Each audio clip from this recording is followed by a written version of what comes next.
Crafting an effective permission letter. Welcome to our tutorial on writing a compelling and effective permission letter.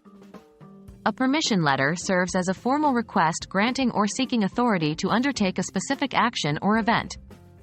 Ensuring that your permission letter is well written and includes all necessary details is crucial, and that's exactly what we're going to break down in this tutorial.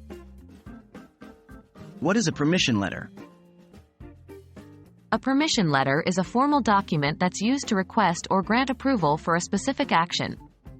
It can be used in various scenarios such as parental consent for a school trip, permission to use copyrighted material, or authorization for a child to travel with a non-parent.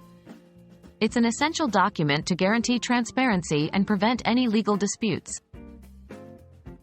What information should be included in a permission letter? A well-structured permission letter should include the following. 1. Your contact information. Begin the letter with your name, address, and date. This is critical as it provides the recipient with your details should they need to get in touch with you. 2. Recipient's contact information. Following your information, include the name and address of the recipient. 3. Formal salutation. Start the letter body with a formal greeting, such as, Dear Mr., Mrs., Dr., last name. 4. Permission request. Clearly outline the permission you're requesting.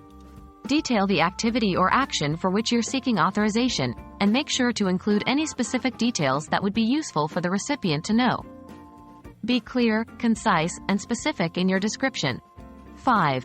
Duration and dates. Include the time frame for which the permission will be valid. Whether it's a one-time event or a prolonged activity, specify the dates clearly. 6. Signature. End the letter with a closing statement, your signature, and your typed name. If the letter is being sent electronically, a digital signature will suffice. What tone should be used in a permission letter? The tone of your permission letter should be formal and professional. Remember, you are making or granting a request, so the language you use should reflect respect and consideration for the recipient.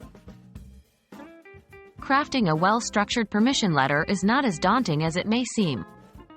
The key is to maintain a professional tone while clearly stating the nature, specifics, and duration of your request. I hope this tutorial has been informative and helpful. Now, you're all set to write your own permission letter.